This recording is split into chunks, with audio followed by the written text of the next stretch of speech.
Então, boa noite a todo mundo. Obrigada, professor Pablo.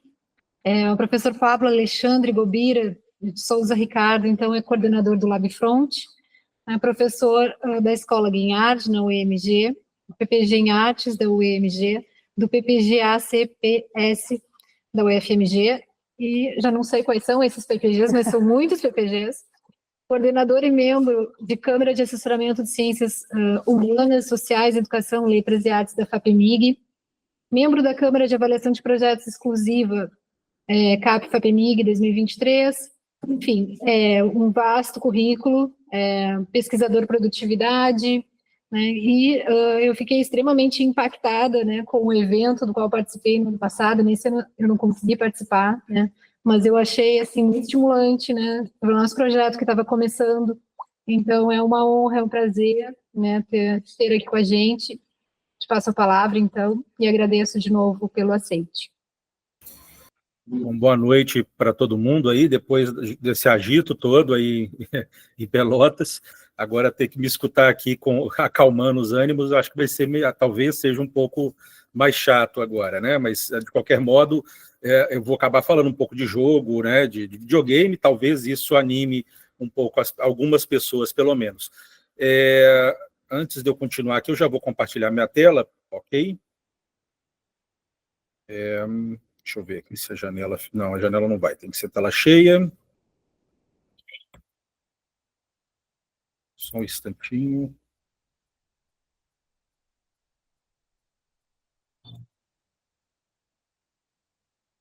Vocês estão recebendo o compartilhamento?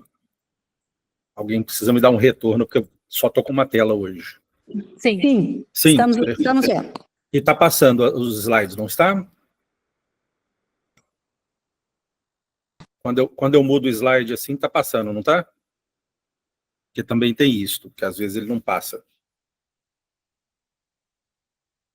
Eu preciso de um feedback também, eu também não estou conseguindo ver. Sim. Sim, obrigado. Pronto. Bom, eu começo agora, então, agradecendo o convite, né, das professoras. Na verdade, eu vi que a organização é maior do evento, né, mas aí eu agradeço toda a organização em nome das professoras, no nome das professoras Cláudia e Daniele, né, que fizeram essa apresentação aí, me colocam bem a par do evento. Eu gostaria muito de estar aí com vocês.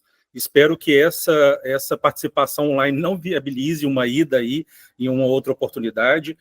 Estive aí em Pelotas no final do ano passado, né? Sempre que eu vou a algum lugar do Rio Grande do Sul, eu faço uma espécie de via sacra por vários lugares, né, do estado. Então, fui para Santa Maria, mas eu pego quase toda a região do Rio Grande do Sul. Enfim, no nosso evento aqui, como a professora Daniele disse, tem uma participação muito grande de pessoas, né, de pesquisadores do Rio Grande do Sul. Então, a gente tem uma conexão muito grande com o estado de vocês. Uma das nossas co-organizadoras do evento, a Débora Gaspareta, da Federal de Santa Maria. Então, é só para dar uma espécie de panorama dessa relação, que é muito bacana. Eu acho que é um estado que os pesquisadores desse estado têm recebido muito bem nas nossas atividades, tanto aqui quanto quando a gente tem oportunidade de participar de eventos, de atividades aí com vocês. Espero que aqui também seja proveitoso nesse sentido, mas como sempre eu falo, né, eu faço uma apresentação que a ideia é que ela abra outras portas e que a gente consiga fazer ou continuar fazendo um diálogo daqui em diante. Só para esclarecer, né, vocês estão vendo na tela aí, eu sou um professor de uma escola de artes, né, de artes visuais, que é a Escola Guinhard, uma escola da Universidade do Estado de Minas Gerais. Então, essa é uma escola, né, de artes que já tem 80 anos de existência, né, e foi fundada pelo Alberto da Veiga Guinhard, né, que é um artista aqui brasileiro que é muito importante dentro do cenário da arte moderna. Sou um dos fundadores do programa de pós-graduação em artes, que tem mestrado e doutorado, né, aqui na nossa universidade, e é um programa da Escola de Música e Escola Guinhard. Então, a Escola de Música da nossa universidade, junto com a Escola de Artes Visuais, se juntaram para fazer esse programa. Esses outros dois programas, eu também sou professor do corpo permanente, porque eu entrei neles para orientar doutorado, né, no momento em que a gente não tinha doutorado no nosso programa de artes, e acabo tendo diversos estudantes sob minha orientação nesses outros programas também.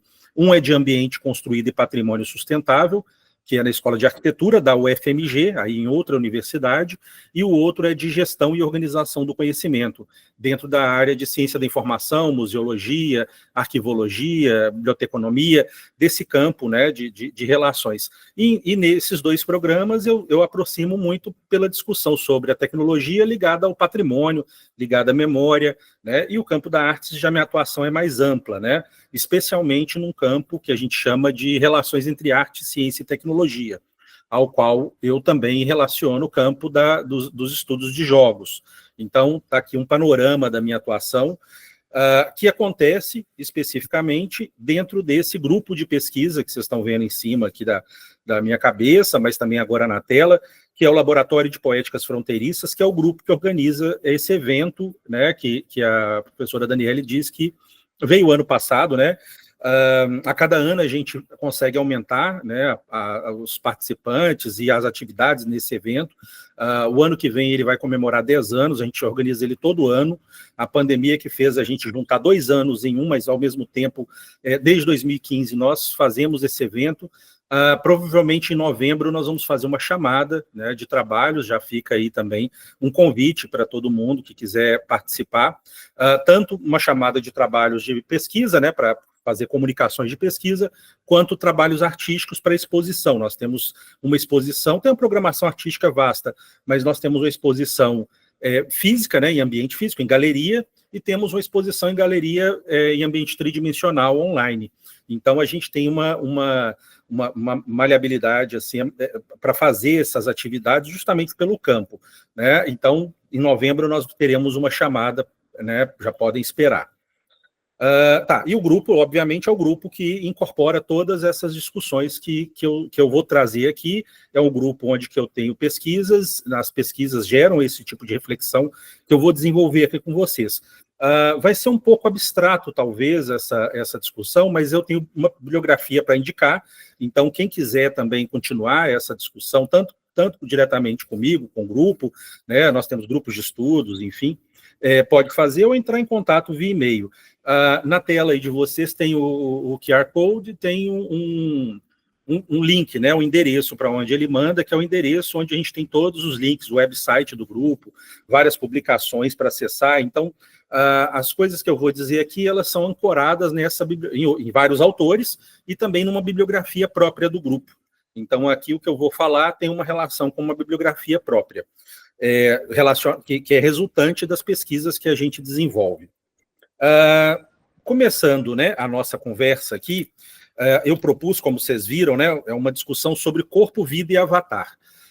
A discussão sobre o avatar, né, especialmente dentro dos jogos, é algo que a gente cada vez mais vem desenvolvendo em termos de conceito, né, e pensando filosoficamente o papel, talvez, dessa figura ou desse tipo de representação, enfim, como a gente queira tratar, cada vez mais nós temos mais desenvolvido um pensamento sobre essa presença através dessas representações.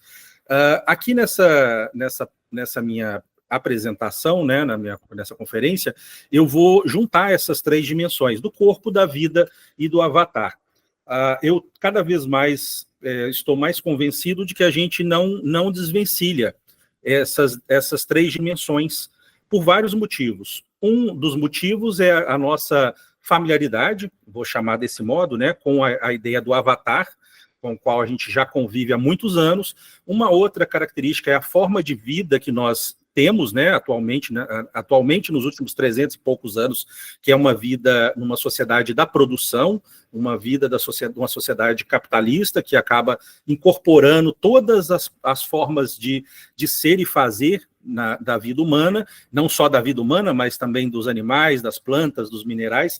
Ela acaba incorporando ao seu modo sua constituição, né, que é uma constituição baseada na produção e no acúmulo de capital.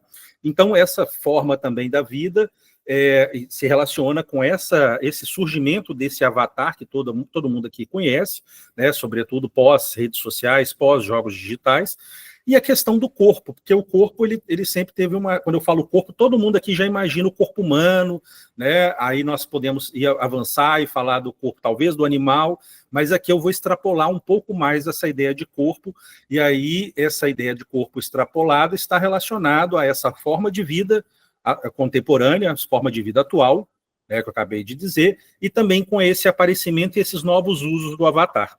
Então, a gente tem uma transformação do corpo e uma transformação da vida a partir do aparecimento desse avatar que eu vou caracterizar aqui com vocês. Mas voltando, então, quando a gente fala de avatar, a gente está acostumado, principalmente quem joga jogos, né, em falar daquela presença no jogo através de um personagem, de uma representação, às vezes não chega a ser um personagem propriamente, mas essa é uma das características, né, uma das configurações do avatar contemporâneo. Nós temos uma discussão milenar sobre uma ideia do avatar como a divindade que incorpora, né, que se manifesta no planeta. Isso é uma forma da gente entender a ideia do avatar, e na verdade ela se aproximar de hoje, né, da gente, e a gente tem um filme também do James Cameron, justamente mostrando essa dimensão, né, de algo externo que entra numa comunidade através de um corpo dessa comunidade, né, de uma materialização dessa entidade externa. Nos jogos digitais, como eu falei agora há pouco, né, nós somos uma entidade externa ao ambiente do jogo digital, e nós incorporamos ali, entramos naquele personagem, ou naquele círculo, naquele cubo, enfim, seja o que for, né, bidimensional ou tridimensionalmente, né, e às vezes com um senso de volume e profundidade, a partir de estereoscopia. Então, jogos digitais são lugares que a gente pratica bastante essa dimensão, né, de se avatarizar, né, de se tornar avatar. As comunidades virtuais, de uma maneira geral, tanto de redes sociais, mas principalmente ambientes tridimensionais e bidimensionais dos jogos, que extrapolam a dimensão de um jogo tradicional, em que ali você pode fazer coisas que você extrapolam a questão do jogo e de seguir certas regras pré-determinadas, mas você passa a fazer outras coisas, como, por exemplo, conversar com outras pessoas naqueles ambientes, criando um tipo de comunidade diferente, né, da comunidade do seu cotidiano, então multiplicando as possibilidades de comunidade. Isto gerou também uma outra dimensão, que é a possibilidade da gente ter um representante digital da gente, né, ou do que a gente quer manifestar. Então, eu consigo hoje, a gente fala muito de inteligência artificial, eu consigo hoje gerar uma presença, por exemplo, de um orientador para os meus orientandos, que responde coisas que eu responderia. Eu posso treinar aquela ferramenta para que ela responda coisas que eu responderia, e dar uma face para ela parecida com a minha, um corpo parecido com o meu, e aí está aqui nessa dimensão do gêmeo digital, né, de uma forma mais acessível aqui para a gente começar essa conversa, que se manifesta, então, desse modo. E aí, a partir de uma ideia de avatar, né, também desse representante em ambientes aí tecnologicamente assistidos. E temos a ideia de metaverso, a ideia de metaverso que tem uma relação com um ambiente que se relaciona com o nosso numa perspectiva de paridade, digamos assim, que pode se conectar com o nosso, ter coisas parecidas com o nosso, ou ter coisas do nosso dentro dele, daquele outro ambiente, mas no final o que acontece é que ele se mistura com o nosso cotidiano, né? E percebam que eu não estou falando em realidade, porque tudo isso aqui é realidade. Nada disso aqui é contrário à realidade. Tudo isso é realidade. Então, ele se mistura com o nosso cotidiano, né? Então, nós estamos familiarizados com essa dimensão já de ambientes tecnologicamente assistidos diversos, como dos jogos digitais, comunidades virtuais, dessas ferramentas que nos representam e fazem coisas pela gente, já correspondendo e relacionando-se com o nosso cotidiano. Cada vez mais nós teremos mais essa dimensão. Faço uma pausa aqui, só para lembrar que as imagens que vocês vão ver aqui na minha apresentação são todas geradas com prompt. Então, eu uso ferramentas como Leonardo, Kling, Ideogram, para gerar algumas imagens representativas do que eu estou falando. Então, vocês vão ver aqui imagens geradas em plataformas, né, de LLM, né, de modelos de linguagem amplos, vamos chamar assim. então, ou inteligência artificial generativa. Então, vocês vão ver essas representações a partir do que eu estou dizendo, basicamente. Então, aqui tem essas representações justamente de divindades, dos jogos, né, eu falo digital twin, mas a gente pode começar, a gente já pode ter, né, na verdade, com certo recurso financeiro, representantes, né, no formato humano, Androids. Tem uma empresa chinesa que vende Androids aí a preços menores que de veículos, de carros, né, que é a Unitree. Então, a gente já tem possibilidades de ter representantes diferentes, inclusive, do que a gente está acostumado hoje em dia.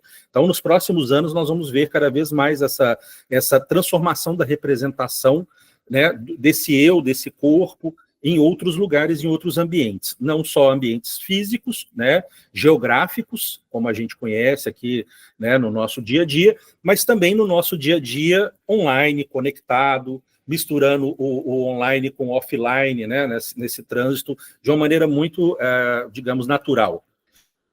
Aqui mais algumas imagens aí também de avatares, né, bidimensionais, e aí dentro de uma ideia de pixel, enfim, pixel art, aqui outros também.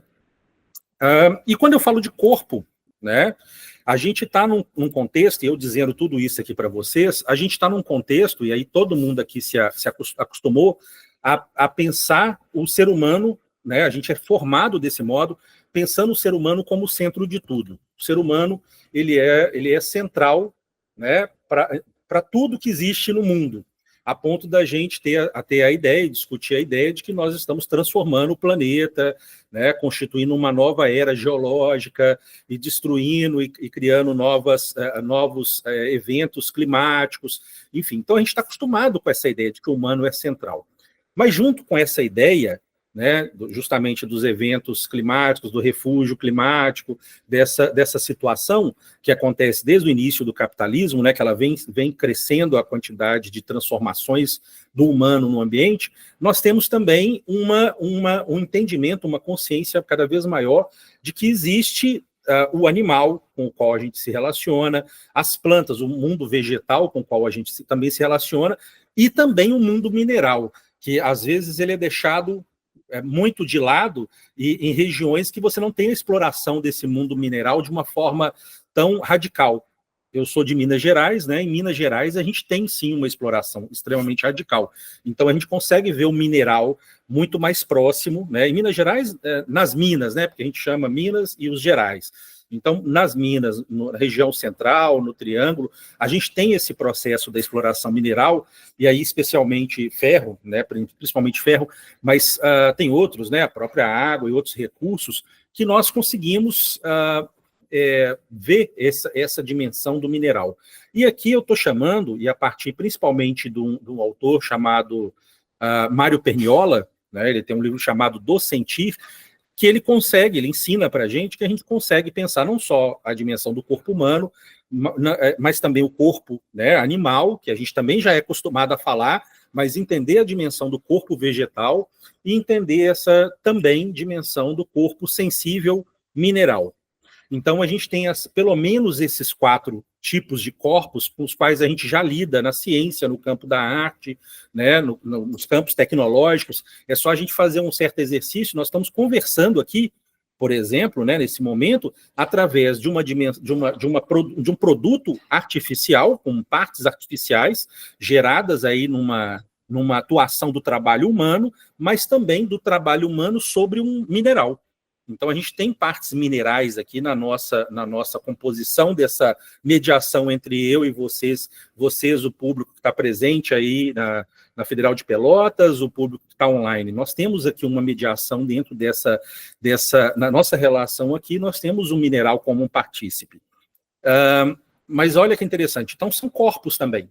São corpos que, num mundo em que nós começamos a repensar a centralidade do humano, nós começamos a pensar que nós somos antropocêntricos, mas esse antropocentrismo ele tem uma necessidade de se acabar, né, de certo modo, por vários motivos. Eu não vou entrar em detalhes aqui, mas tem nos textos, enfim, que a gente traz para discussão no grupo, Mas a gente tem uma queda dessa perspectiva central do ser humano quando a gente passa a entender que uma vaca não é para ser comida, né? Uma montanha não é para se transformar não é só para se transformar em mineral, ela tem outros benefícios para ela, para o próprio ser humano, para os animais, para as plantas, enfim.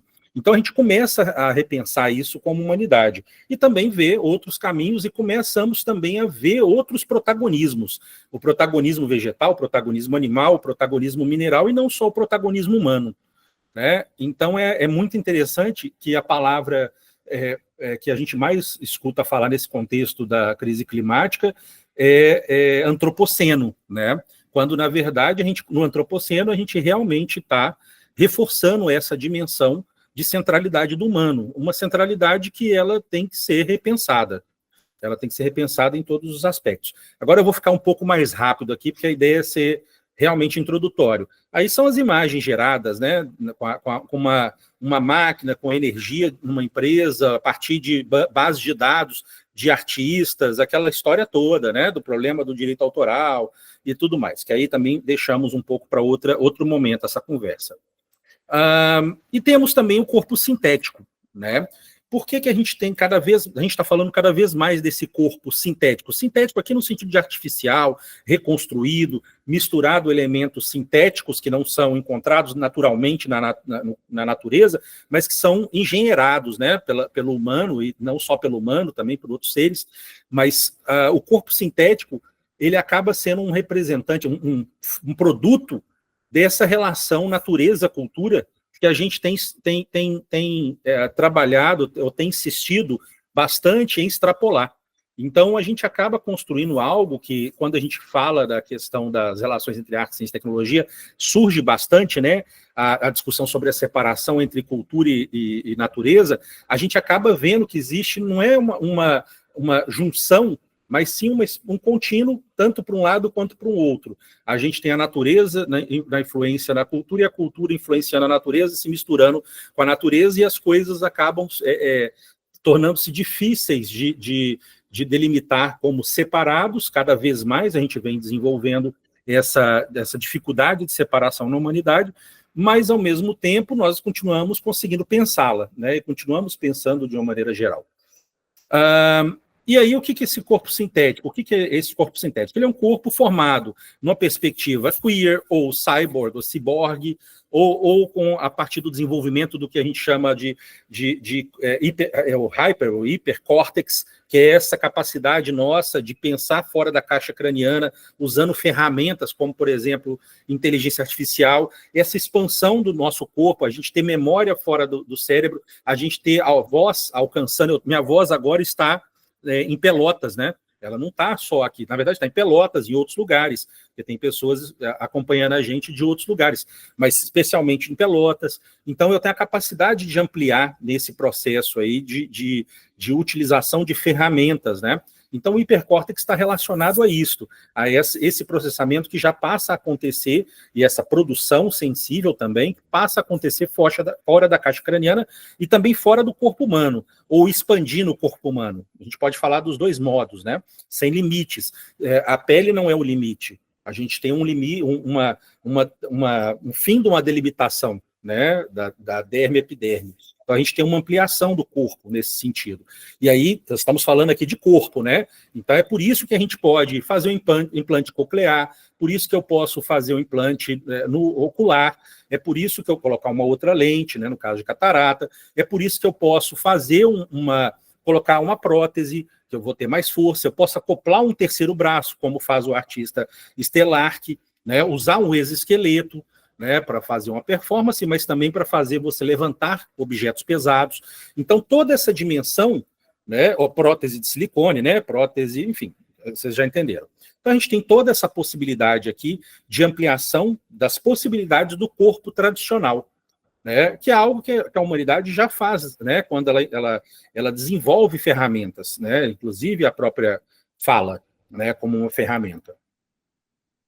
E aí, por outro lado, nós temos uma correspondência interessante. Nós também temos uma variedade de avatares. E aí essa variedade se multiplica mais ainda. Então nós temos avatares que são antropomórficos, né? Tem a forma humana, né? Ela tem uma coisa de ter braços, pernas, né? Andar ereto e coisas do gênero. Míticos ou mitológicos, então a gente tem essa possibilidade de você construir esses seres, e aqui eu não estou falando de jogos mais, né? Jogos no sentido de, né, uma franquia de jogos, um título de jogo que você vai e joga, mas estou falando do uso dos jogos já nos contextos diversos do nosso cotidiano. Então a gente tem a possibilidade de se representar de modos diferentes, né? Como, por exemplo, nas próprias redes sociais, né? Zoomórficos, então eu posso também ter um avatar que seja baseado em animais, ou simulando o corpo humano a partir de ideais de corpos, né? São todas possibilidades, e outras, né? Então, a ideia de avatar explorada aqui abre uma interface com uma nova variedade de corpos que são e serão produzidos para funções produtivas ainda não existentes. Então, é muito interessante porque a gente está produzindo essa quantidade de formas aqui que nós falamos, né? Com tudo isso aqui, não é simplesmente, não é só por uma questão de expressão humana, criativa, isso sim, claro, mas também porque nós teremos um aproveitamento produtivo dessa produção. Servirão para uma ação produtiva, nem que seja a ação produtiva ela mesma, para a gente gostar, comprar uma determinada roupa para o avatar, um determinado, enfim, né, qualquer coisa que possa ser acoplado a ele. Então, ele tem uma função produtiva. E essa função produtiva, para a maior parte de nós, ela não existe ainda. Né? Para muitos já existem várias funções produtivas. Né? Qual é a função de se fazer e comprar roupas que são objetos bidimensionais no Instagram, né? Para o seu avatar do Instagram?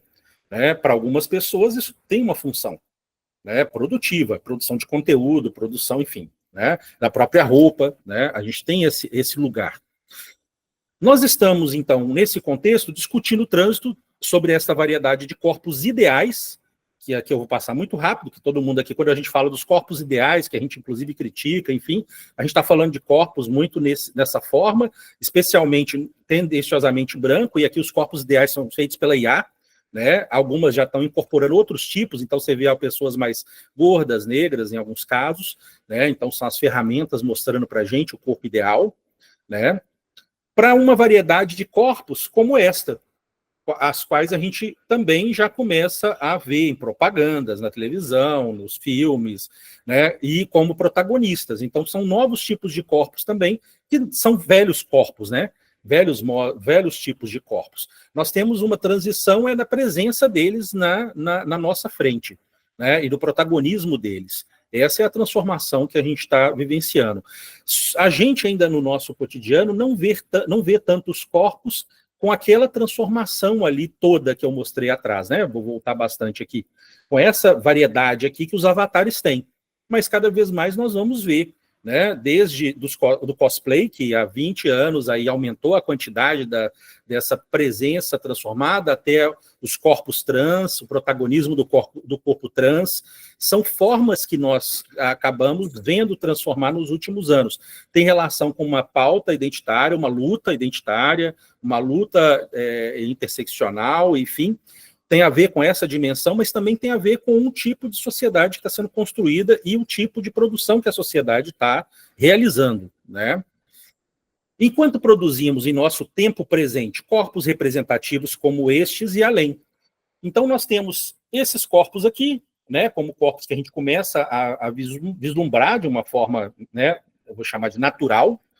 Aqui nós temos outra transformação desses corpos, que são os corpos dos avatares, né, da forma do avatar, que passa também a aparecer, né, no nosso cotidiano. Cada vez mais nós vamos ver. Às vezes a gente não vê esses corpos com os olhos, a gente vê através de uma lente, né, do celular, com a realidade aumentada. Às vezes a gente vê através das redes sociais e dos filtros das redes sociais. Não é isso? É um homem que usa um filtro e vira uma mulher, mas ele vira para poder, enfim, convencer as pessoas de alguma coisa. Tudo isso é parte dessa transformação do que eu estou chamando aqui de avatarização, né? Essa ação dessa avatarização. Só que isso aqui está na dimensão que eu estou falando para vocês aqui, a dimensão final, está na ponta. Né? O processo da avatarização acontece na nossa sociedade na forma da produção. Tá? A gente tem uma produção desse processo de avatarização. Aqui só para a gente ver essa variedade, né? Quando aborda essa multiplicação do avatar e a relação com o corpo, eu estou lembrando do conceito de embodiment, corporificação ou encarnação, que essa autora australiana, Anna Munster, desenvolveu neste livro aqui.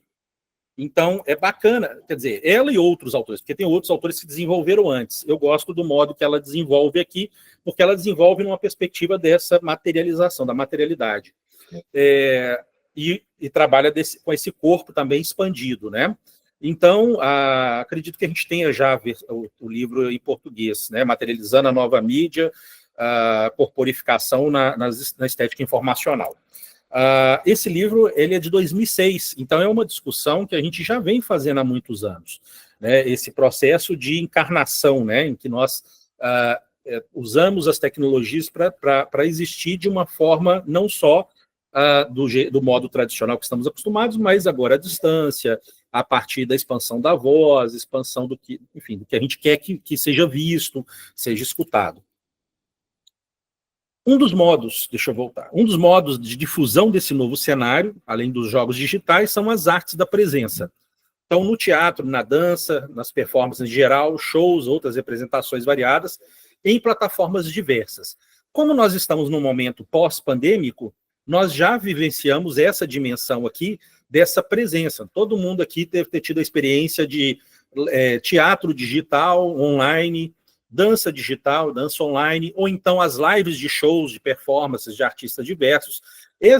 Essa forma, ela é uma forma que continua existindo hoje, né? A gente vê a transmissão do Rock in Rio, né, na TV, no streaming, no YouTube, enfim, em todos os lugares. Então a gente vê essa dimensão. E vê também dentro de ambientes digitais. Então, durante a pandemia, foi mais comum lugares como, por exemplo, o jogo Fortnite ter shows, né, ter apresentações diversas. A gente continua vendo, mas agora parece que está mais restrito para um certo grupo de interesse, né, dos jogos. Mas a gente vai tendo cada vez mais essa familiaridade, né, na sociedade, em uso dessas plataformas para funções, muitas vezes, alheias até as esperadas por elas. Então, teatro, concertos, né, são todas formas que nós vemos também o processo de avatarização, né, se consolidar. A difusão desse modo de vida também ocorre através de aspectos costumeiramente ligados ao campo da moda.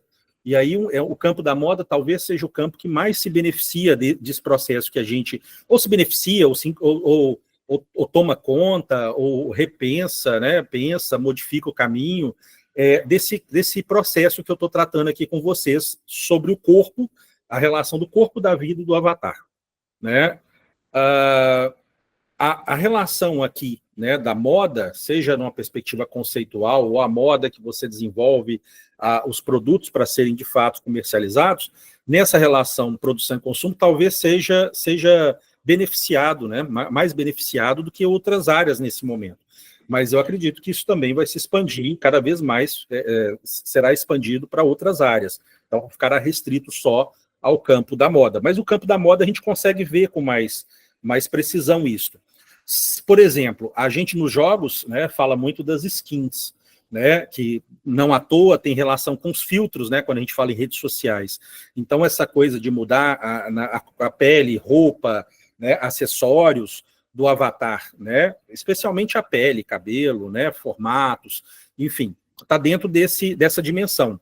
Então, quando eu falo da moda aqui, está tanto relacionado a essa ideia das skins, passando pelas coleções digitais, que é algo que diz respeito muito, né, ao campo da arte, por exemplo, né, e da memória. A gente está sempre pensando em coleções, né, e as coleções digitais, nesse caso. Então, na moda, a gente tem as coleções, né, comercializadas, que são mostradas nos desfiles, enfim, aí são vendidas a partir de uma relação com o tempo e o clima, né? Então, a moda verão, primavera, moda outono, moda inverno, enfim, então as coleções, uma coleção de determinado estilista, de outro estilista, então são coleções variadas aí nesse caso, e cria ou amplia novos mercados, como, por exemplo, aqui é uma página de um relatório do Roblox, da empresa Roblox, e também aí da plataforma, né, que é relacionada ao Minecraft, que desenvolve relatórios anuais sobre quais são as tendências da moda para o avatar. Né? Então, tem esse processo, e eles fazem uma discussão, uma pesquisa, vamos chamar assim, da importância, da relevância da moda, ou da troca, da customização do avatar para as pessoas que usam as plataformas. Né? E aí tem uma questão com a geração Z especificamente, né? Logo a gente vai ter estudos maiores com a geração alfa relacionados a essa dimensão. Quanto mais a gente tem acesso a equipamentos que permitem a gente vivenciar plataformas, né, como essa, mas a gente vai ter também um aumento desse interesse. E aí a gente vê a saída dessas plataformas para outras. Por exemplo, eu estou repetindo aqui muito, porque nós temos, o que eu falei agora há pouco, né, a possibilidade de customizar avatar no Instagram. Né? Nós temos essa possibilidade, nós temos a relação com a implementação, a tendência à implementação do registro, da coleção das roupas, né? Você vai montar suas coleções, vai poder comprar itens, né? Gerar itens e comercializar, que é algo que as pessoas da geração G já estão acostumadas. Né? Isso faz parte de um modo de se representar. E nas artes? Nas artes eu falei sobre esse cenário, né, do teatro digital online, dos shows, né, enfim, além das lives, né, nós temos as lives em ambientes tridimensionais com avatares representando. Do Labfront, a gente tem coisas como a exposição Panorama, que é uma exposição que a gente organiza junto com esse congresso que eu comecei falando, né, a partir da professora Daniele e da professora Cláudia, e nós temos 5 edições dessa exposição, e é uma exposição que acontece tanto no ambiente físico, né, ali é o Centro Cultural da UFMG, nessa edição aí do ano passado, quanto ela acontece em ambientes correlatos ao ambiente físico, como esse que vocês estão vendo, né? Então é uma espécie de simulação do ambiente físico, só que com as obras numa outra disposição, e aí com mais possibilidades de visualização, no ambiente tridimensional online, está inclusive disponível até agora, então ele tem uma longa duração, né? A exposição ela fica ampliada na duração, ou uma galeria exclusiva, que a gente chama de meta, uma galeria que você tem obras que são nativas digitais e completamente digitais. Elas não estavam presentes no ambiente físico e não estão presentes na simulação do ambiente físico, que é a camada digital do ambiente físico. Ela é estritamente online para as pessoas entrarem e com seus avatares andarem no espaço e interagirem com algumas obras que são interativas, assistirem obras que são para assistir, enfim. Então, e conversar com outros avatares, com outras pessoas que estão com seus avatares nesse espaço. Porque aqui é uma plataforma, né, o Voxels é uma plataforma que as pessoas podem compartilhar o mesmo espaço. Nós temos também a Imagination, que é uma outra exposição que nós organizamos e também é de longa duração, essa inteiramente online, né, tem o link aí embaixo, né, do endereço, mas se vocês entrarem naquele link primeiro, e vou mostrar de novo no final do Labfront, vocês entram em todos esses espaços. A Imagination já é uma exposição que a gente tem artistas trabalhando com ferramentas inteligentes, né, de inteligência artificial, e aí em níveis variados, tanto de prompt quanto ferramentas que auxiliam a fazer um trabalho que não daria para fazer o ser humano fazer, né? Precisa de uma máquina para auxiliar de algum modo, e aí com um certo automatismo. Então, aqui nessa exposição, nós temos a mesma disposição, com a possibilidade da pessoa visitar o espaço com amigos, e nesse espaço também discutir as obras, interagir, e etc. Né? Então, são 2 exemplos aqui de exposição, uma do ano passado, a gente tem também a deste ano, a Panorama, né? O ano passado a Panorama 4, este ano a Panorama 5, e essa outra, a Imagination, né? Uma exposição aí também de 2023, se eu não me engano, né? Porque foi pensado em 2022. Em 2023 a gente abre a exposição e ela continua também disponível. Se tudo der certo, talvez no início do ano que vem a gente faça uma Imagination 2, com outro recorte curatorial. E aqui toda pensada também nessa dimensão, né? Com a seleção de obras, com a expografia, né, pensada pela equipe curatorial, com a identidade visual pensada, enfim. E como esse cenário impacta a realidade? Né? Primeiro que, na verdade, a gente tem que se acostumar a pensar isso tudo que eu falei aqui como realidade.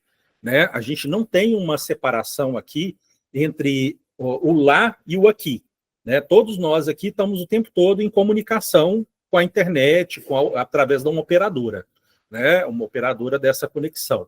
Então, os celulares, e você não está com o celular na mão agora, olhando e no WhatsApp, etc., o seu celular está comunicando com a antena, está mandando informações, né? Está trocando informações automaticamente. Esse processo, né, é um processo real. Ele está acontecendo de maneira automática, né, o tempo todo. Então, esse cenário todo impacta a realidade porque ele é a realidade. Aqui, né, estamos tratando de avatares 3D, mas quando eu falo em perfis de redes sociais, né, a gente fala de avatar 3D, nesses ambientes tridimensionais, mas nós temos um processo de avatarização 2D quando você faz o seu perfil numa rede social.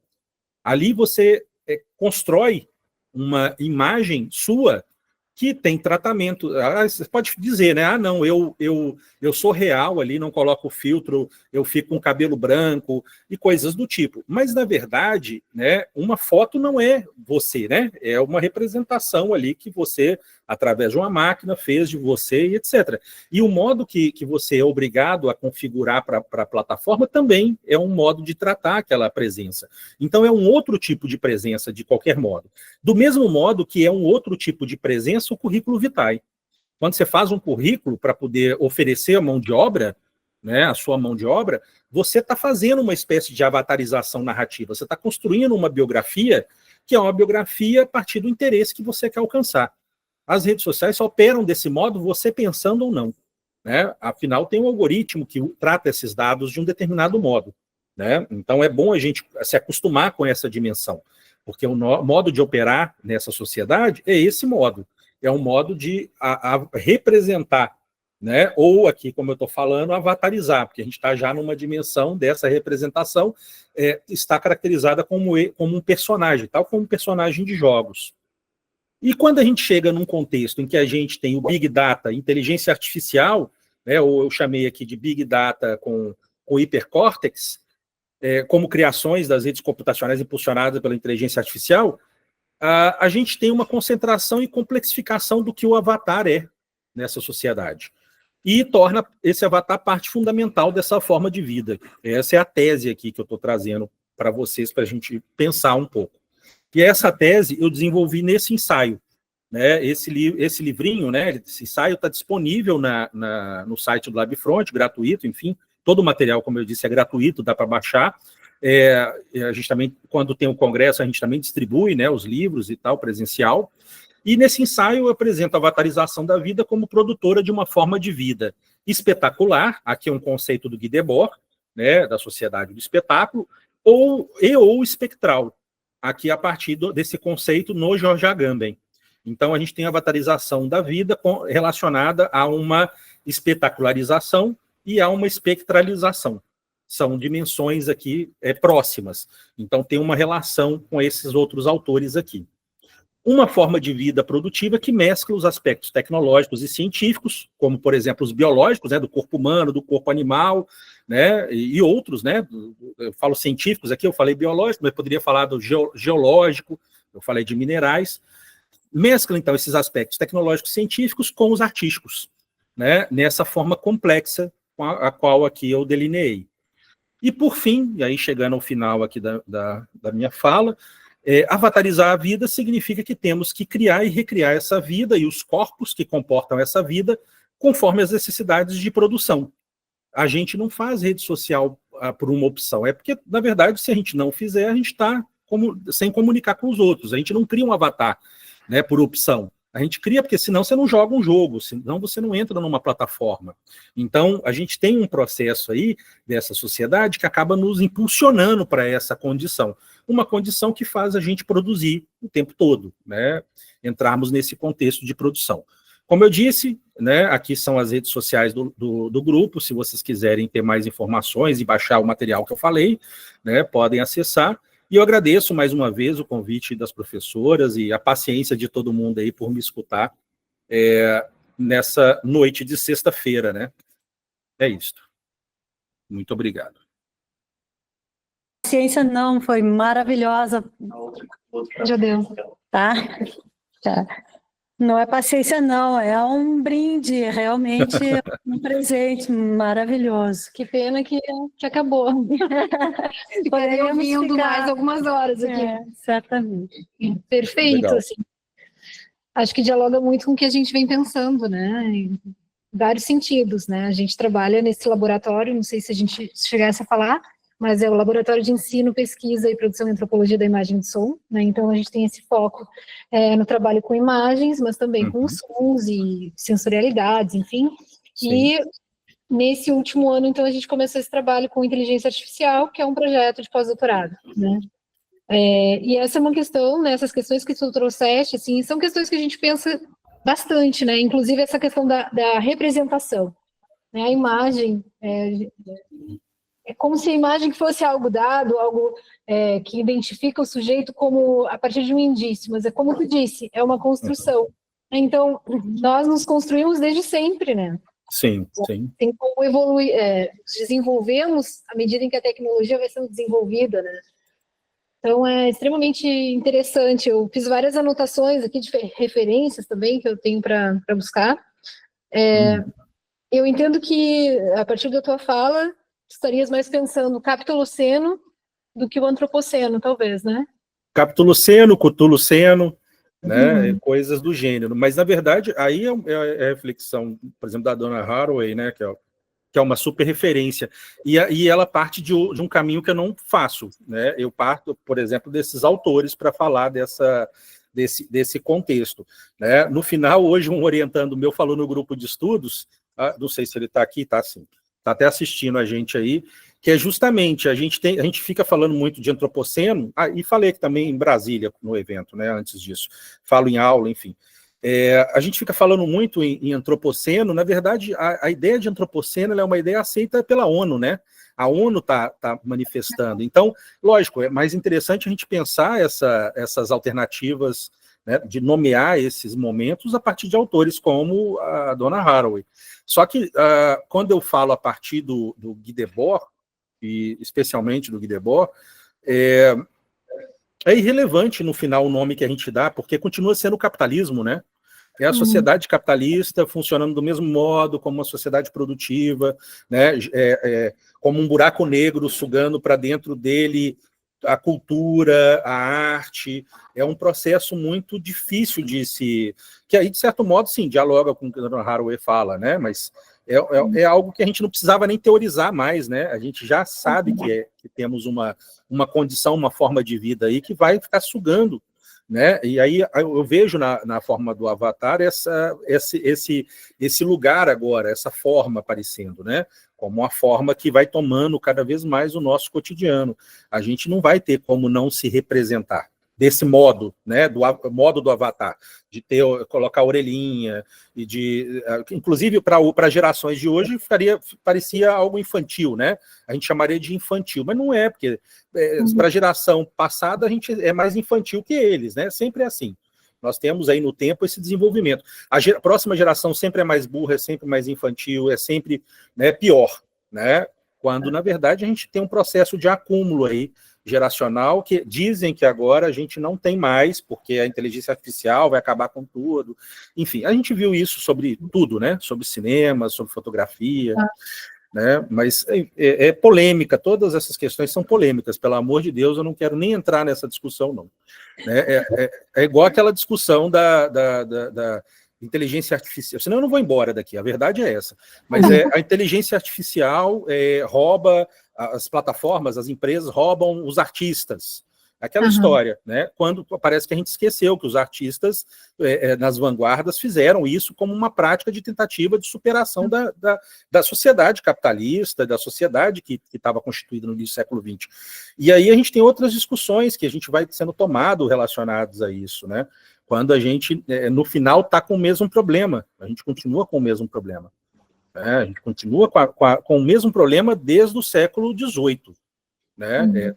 Caracterizado perfeitamente. Quando se industrializa, o mundo todo será industrializado, nem que não tenha indústria no país, no território. Ele todo é industrializado. Nós temos que lidar com produtos da indústria, né? Igual agora aqui.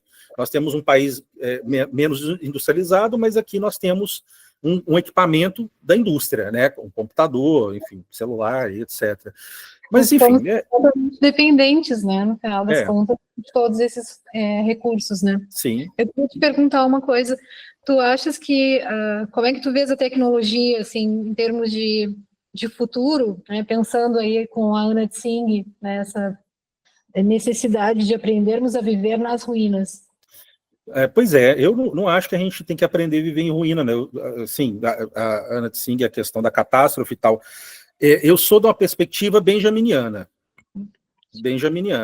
né? O Benjamin mostra para a gente que nós vivemos num contexto de ruínas, e aí nós estamos puxados pelo progresso, e pelo progresso aqui muito claramente a social-democracia, né? Isso lá no Benjamin, está lá, desse modo. Então é a social-democracia, é essa sociedade que pensa desenvolvimento, né? Então a gente não tem que viver com isso, né? O Benjamin, inclusive, propunha que a gente superasse. Por quê? Porque nós temos condições materiais de superação dessa realidade, né?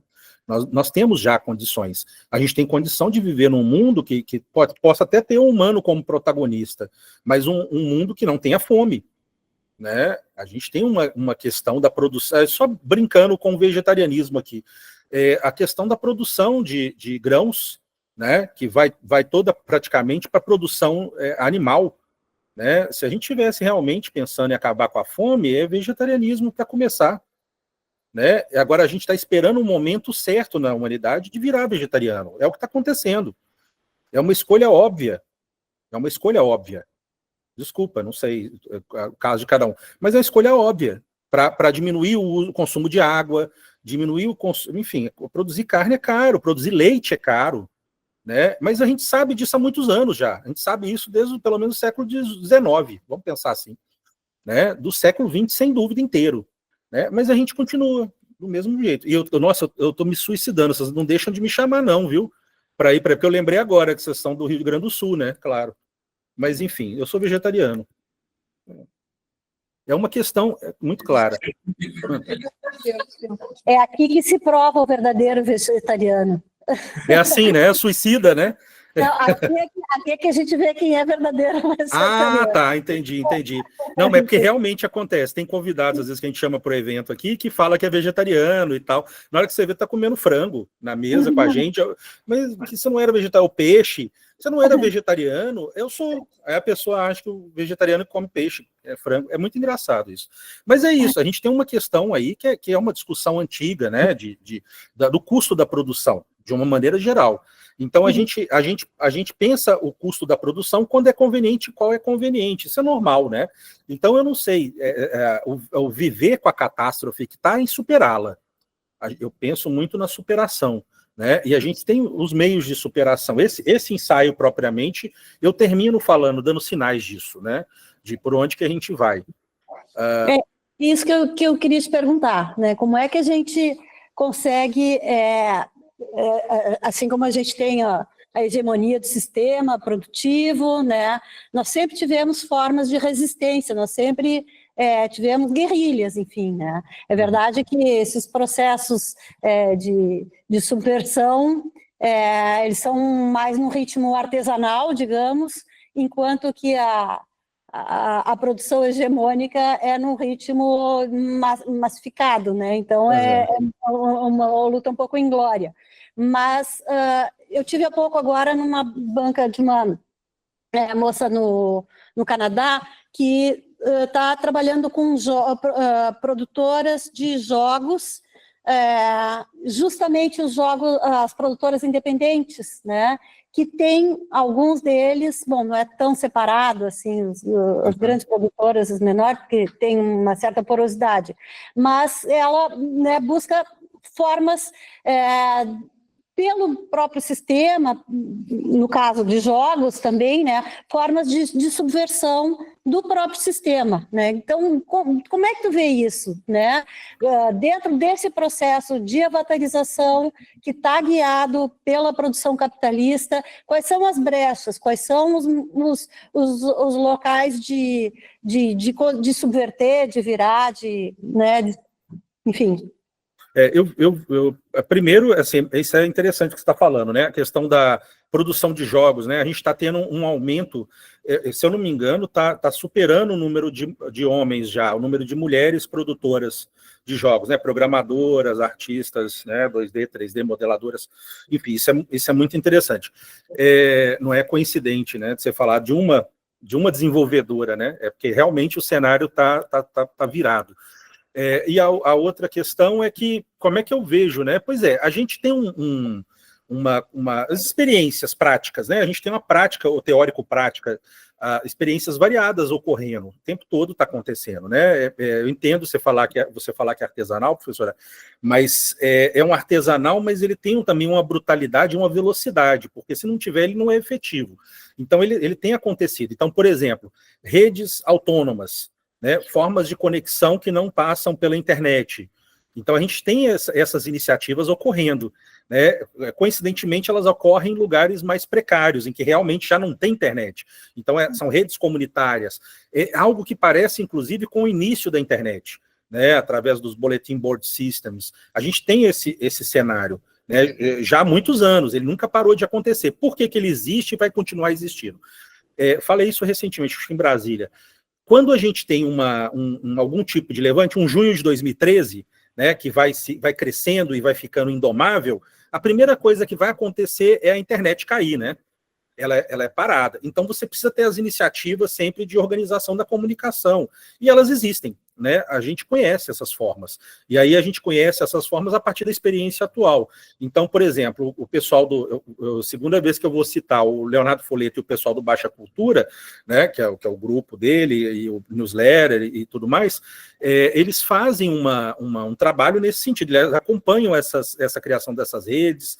Enfim, existem essas redes comunitárias que não passam pela internet, elas conectam na internet em determinado ponto, mas elas são construídas de uma forma fora dos provedores tradicionais, né? Os provedores, né? Claro, Vivo, TIM e etc. É muito interessante, porque se você me perguntar também as formas de internet das coisas, eu te falo como opera uma cidade inteligente usando justamente a tecnologia dessas mesmas operadoras, tá? Eu não fico nem nesse lado nem no outro, eu consigo trabalhar com as duas dimensões. Mas a partir da sua pergunta, o que eu consigo dizer de imediato é isso. Então, quando a gente teve a Primavera Árabe em 2011, a rede, os protocolos de conexão foram alterados, não sei se vocês lembram, né? 2011, 2010, 2012, antes aqui do junho de 2013. Então, no que a gente chama de Primavera Árabe, você teve essa experiência. Em outro lugar, que foi na Revolução dos Guarda-Chuvas em Hong Kong, você teve uma impossibilidade de usar aplicativos como WhatsApp, etc. E você tinha o FireChat, que é uma ferramenta que conecta celular com celular, no que a gente chama de rede mesh. Então, tem modos dessa organização acontecer. Então, ela, em momentos necessários, ela aparece. Ela vem sendo cultivada. Ela vem sendo cultivada cotidianamente. A questão é que nós não estamos, então, tão interessados em falar dela, por vários motivos, né? A gente acaba acompanhando uma certa pauta. Por quê? Porque a linguagem da nossa sociedade, ela suga a gente para a pauta dela. É praticamente impossível a gente ficar o tempo todo escapando dela, porque você vai precisar financiar seu projeto, a gente vai precisar, né, publicar e ter leitor, né, e citar e ser citado. Então a gente fica dentro de um jogo.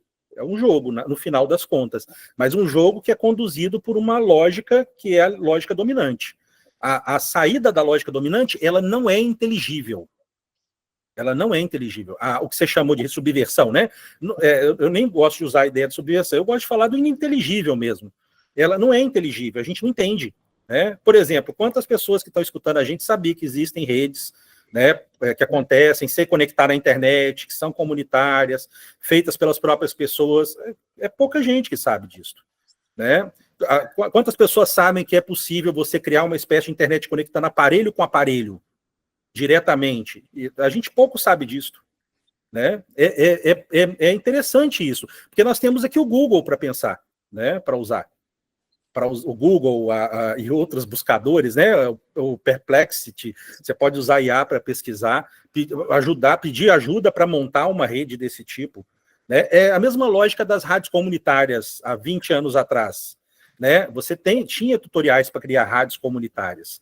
A gente sabia criar rádios comunitárias, mas no final das contas, a gente não é todo mundo que fazia rádio, né, ou por um custo de um certo equipamento, enfim, ou então interesse mesmo de ser contrário à lógica. Até achava legal, mas não é bacana você se escolher como excluído, né, desse contexto. Então, muitas vezes, isso é cultivado em quem já está na exclusão, na zona de exclusão, né, e não zona de exclusão da FIFA também, porque foi que a zona de exclusão da FIFA criou o movimento de 2013, né, quer dizer, é o pré, né, a zona de exclusão. É muito interessante isso, essa relação.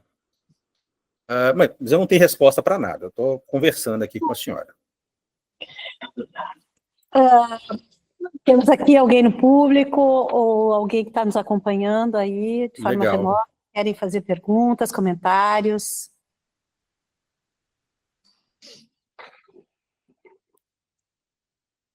Só comentário, pelo que eu vi aqui no chat. Sim. Excelente. Redes mesh potencializando impurezas. Acho que está todo mundo aqui. Todo mundo já está esgotado. Não, e acho que essas coisas também vão ficar reverberando, né? Acho que são questões que a gente vai levar. A avatarização seria a cristalização da acumulação de espetáculos citados por Debois? Não, é absurdo, né? Esse aí vai qualificar agora segunda-feira, esse Rafael. Aí ele faz essas perguntas, eu vou fazer essa pergunta na banca dele. Né? O que vocês acham? Perguntar na banca, para eu ficar desenvolvendo aqui. Seria, vou responder assim, seria. Não seria. Mas você vai responder na sua banca, viu? Inclusive, o Leonardo Foleto participa da banca dele, que é do Baixa Cultura, que eu falei. Acabei de falar, vai ser da banca dele, quero ver. Quero ver ele responder. Mas eu estou tranquilíssimo, né? Tô tranquilo. Eu quero, na verdade, como eu disse, continuar conversando com vocês. Eu gostei muito dessa oportunidade que vocês me deram de desenvolver essa discussão. Acho que tem realmente tudo a ver. Quando eu tive aí em dezembro em Pelotas, né? Deixei uns livros na biblioteca. Agora eu não lembro o nome do campo. São 2, né? São vários. São vários, né? Então, eu não lembro qual foi que eu deixei. Eu deixei um monte de livro. Deu até um problema, porque agora a doação dos livros tem que fazer online, né? Tem um negócio assim. Aí deu um problema, eu estava respondendo até outro dia. Então, assim, eu gosto bastante da ideia de dialogar com vocês no Rio Grande do Sul, e tem a ver, porque vocês são muito nervosos também. Bravos. Faca na bota. Um comentário aqui. Consegue ouvir? Mais ou menos. Na verdade, mais um comentário assim, relacionado à característica. Tá me ouvindo bem? Tô ouvindo. Tá. Mas é um comentário mais voltado e relacionado à característica dessas redes e de todas as tecnologias que nós usamos hoje, que são, a maioria delas, ou quase todas, desenvolvidas no exterior, fora do Brasil, né? Então, a gente fica muito dependente da forma de ver, né? Da visão de mundo, que tem as bases de dados, que tem os próprios programadores. Falaste aí que hoje em dia a maior parte dos programadores de jogos, por exemplo, são mulheres até, né? O que é bom, porque aumenta bastante a pluralidade na representação das pessoas que estão fazendo o desenvolvimento dos jogos. A gente consegue ter outro ponto de vista. Acho que não está aparecendo na câmera, eu estou aqui. Aí. Fica deixadinho assim. Vamos sentar aqui. E aí, dá pra ver. O que me faz pensar um pouco é que a gente fica muito dependente da visão e da quantidade de dados que são utilizados nessas criações dessas inteligências artificiais e das próprias ferramentas de avatarização aí que estás mencionando, que refletem características desses outros povos que não são os nossos, né? Então a gente acaba perdendo. Eu quero dizer o seguinte: a gente, quando quer criar o nosso avatar, quando eu quero criar meu avatar, eu quero criar um avatar que represente, por exemplo, as minhas características, que são as características de um brasileiro, enfim, que tem a minha própria cultura, etc. E eu fico à mercê das representações possíveis da população que criou essa tecnologia, né? Então, É mais um comentário do que uma pergunta, né? Mas eu queria que tu falasse um pouco de como tu vê essa questão da soberania nacional na criação da tecnologia. A gente fica sempre à mercê e à espera, a necessidade de que seja possível representar esses dados essas informações a partir de outras visões de mundo, não das nossas próprias, né? Sim. Nós temos uma condição aí que é interessantíssima, no sentido de que a gente tem uma colonização, né, a colonização máxima, que é a colonização pela produção, né? As formas que nós tínhamos territorialmente, né, eu falo nós tínhamos os povos ancestrais, né, as formas de produção, de uso do espaço são completamente até hoje ignoradas, né, porque a gente tem uma predominância de uma forma só. E essa forma só de produção, ela vai continuar crescendo e vai continuar tomando as outras, né? A não ser que a gente as pause. Só que não adianta mais, no contexto atual, um determinado povo ancestral pausar essa forma, né? Porque ela aparece para esse povo, esse povo isolado, por exemplo, né? Ela aparece como algo ininteligível. Ela surge como algo ininteligível. É algo que não é compreendido, no sentido de poder ter modos de resistir àquilo. Então, aquilo ali é uma surpresa que toma aquela determinada comunidade. Por isso que eu falo da questão do ininteligível, né? A gente tem que responder com o ininteligível essa forma de sociedade. Vocês devem conhecer, obviamente, o Davi Copenaua, né? O Davi Copenaua, eu sempre dou esse exemplo nas turmas.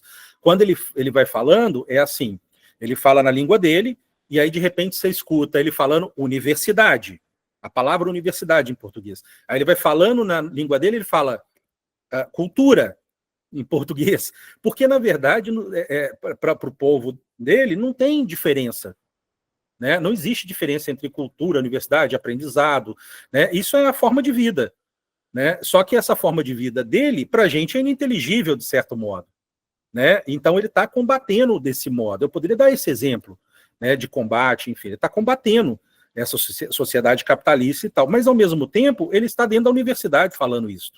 Eu escutei várias vezes ele falando em universidade.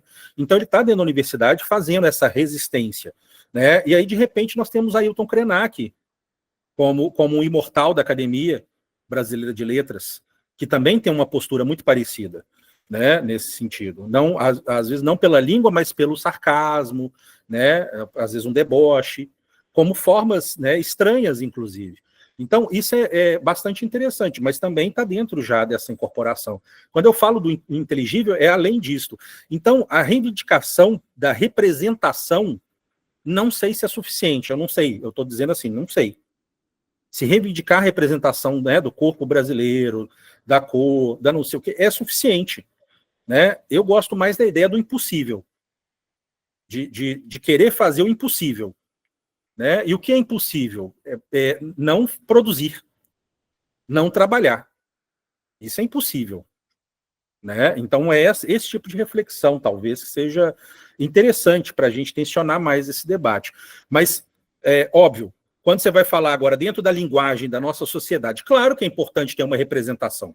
Claro que é importante. É importante desenvolver um sistema de satélite próprio, além do que a gente já tem, né? Porque senão o Xandão vai cortar a Starlink e vai descobrir que o Exército Brasileiro se organiza a partir, né, do sistema GPS é norte-americano. É tudo, enfim, você não vai poder entrar em guerra com os Estados Unidos, porque se entrar, né, não só pelos acordos, é porque você tem uma hegemonia, né, da geolocalização, do posicionamento no planeta a partir dos sistemas deles, né? E aí você fala do Elon Musk especificamente, a Starlink, você tem uma predominância do uso da internet pelo exército, sabe? Tem contratos, e a gente vai descobrir isso nesse meio dessa situação, né? A gente nem sabia, nem tinha ciência disso, né? Todo mundo. Agora a gente sabe, né? Então a gente de fato tem uma vulnerabilidade. Mas por que a gente tem a vulnerabilidade? Porque a predominância é da circulação da mercadoria, né? Do processo da produção. Isso ele vem antes. Ele vem antes, né? Por isso essa crise atual, esse mundo pelo menos tripolar, né? Mas multipolar que nós vivemos, né? Da China, Rússia e Estados Unidos, e essa tensão que nós temos com a Venezuela, maior reserva de petróleo do planeta, praticamente, ou uma das maiores, né? Por isso que a gente está vivendo essas tensões. E vamos continuar, né? Como é que se resolve? Sendo que a linguagem dessa situação, toda essa conversa, toda a linguagem é a produção de mercadoria. Como é que a gente escapa disso? Né? Como é que o Benjamin, não é porque ele quer continuar no poder só, isso também, Benjamin Netanyahu, como é que a gente convence o camarada a parar de bombardear inocente?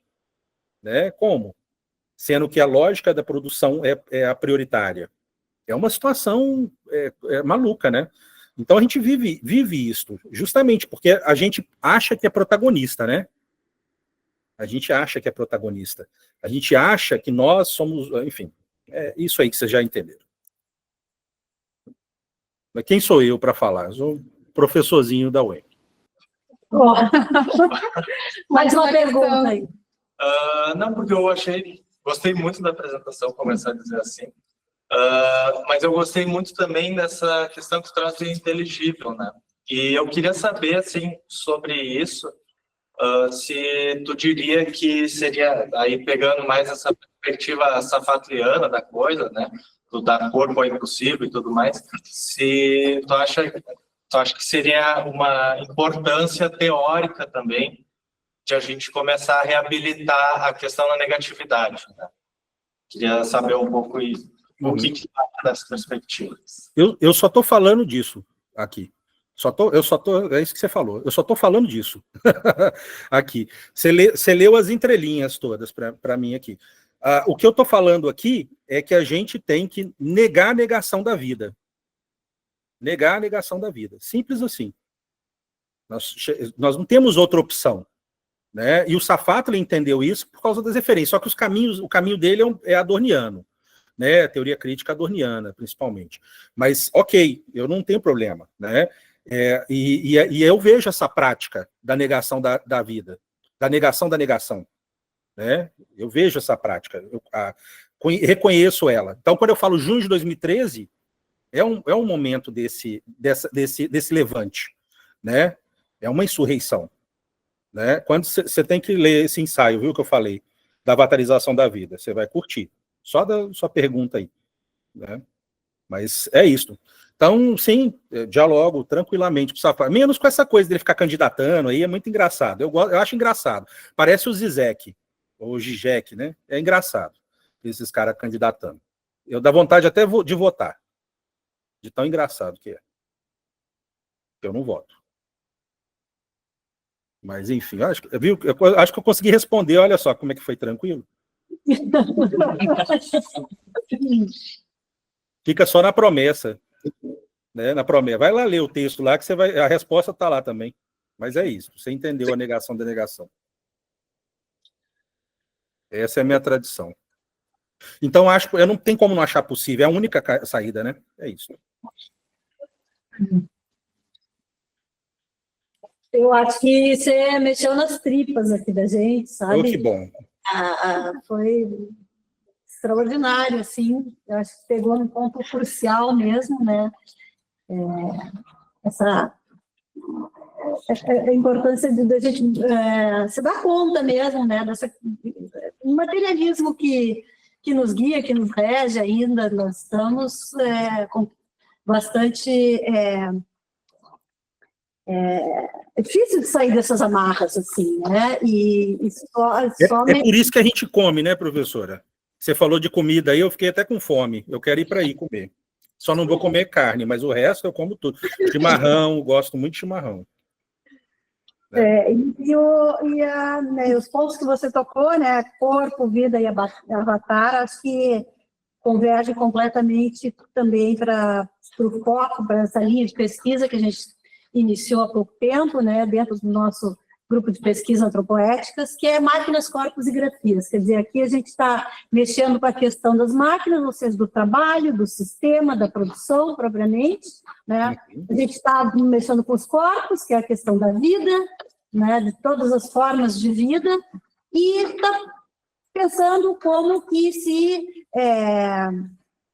como que isso se expressa, formas de expressão, né, as grafias, né, as narrativas em torno dessas questões que envolvem da ciência-ficção. Também nossa busca é sempre de romper as barreiras disciplinares, né? Tivemos por muitos anos a nossa pauta, assim, com um diálogo próximo com as artes, né? E mais recentemente, com essa linha de pesquisa, estamos conseguindo aproximações aí com o pessoal da tecnologia e das engenharias, enfim, estamos ainda engatinhando, mas acho que é um bom caminho, estamos fazendo boas parcerias também na universidade, fora dela, né?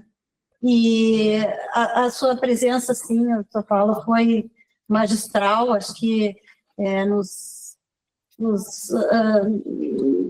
enriquece, né? Nos traz questões para ficarmos refletindo aí durante a semana. Eu me sinto completamente realizada, né? Com a conclusão da jornada e com esses 3 dias, né? E sabendo também, agora, pensando mais no laboratório, né? Nós estamos numa instituição, né? A gente sabe que a instituição está para além das pessoas, mas ela depende das pessoas também, né? Então, o laboratório tem um curto tempo de vida, teve 16 anos, mas, assim como o laboratório, a própria universidade, a própria democracia não estão garantidos, dependem do investimento de cada um, né, de cada um de nós, né? Eu já tenho minha aposentadoria, assim, já vendo, né?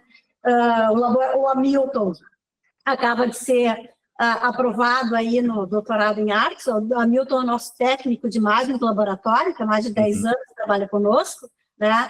E a Dani, que já coordena o laboratório também há 5 anos, ela tem uma condição instável, né, como pós-doutora, né? Quer dizer, a gente não sabe qual é o tempo de permanência do laboratório, a gente não sabe qual é o tempo de vida da universidade pública, né? Parece, a gente pensa assim que está garantido, né? Nada está garantido, né? Democracia também não está garantida. Então, assim, depende realmente de investimento de cada um, de uma resistência, de formas da gente né, garantir que isso continue para além de nós mesmos, né? E o próprio ato de solidariedade, né, de coletividade que nós tivemos aqui durante esses 3 dias, eu acho que ele nos fortalece, né? Porque assim tivemos vários episódios, a pandemia, as enchentes, o próprio sistema, né, que nos apela cada vez mais de uma forma alucinante ao individualismo, né? As pessoas ao ostracismo, as pessoas vão perdendo o hábito de conviverem, de se confraternizarem, né? Isso é o apelo maior. Então, assim, as próprias jornadas aqui, esses 3 dias, acho que são também um ato de resistência, de lembrança de como é bom estar junto também, né? Trocar ideias, fazer críticas, né? Reconhecer as diferenças. Tivemos diferentes abordagens, né, ao longo da jornada, diferentes paradigmas, e acho que nos enriquece muito, né?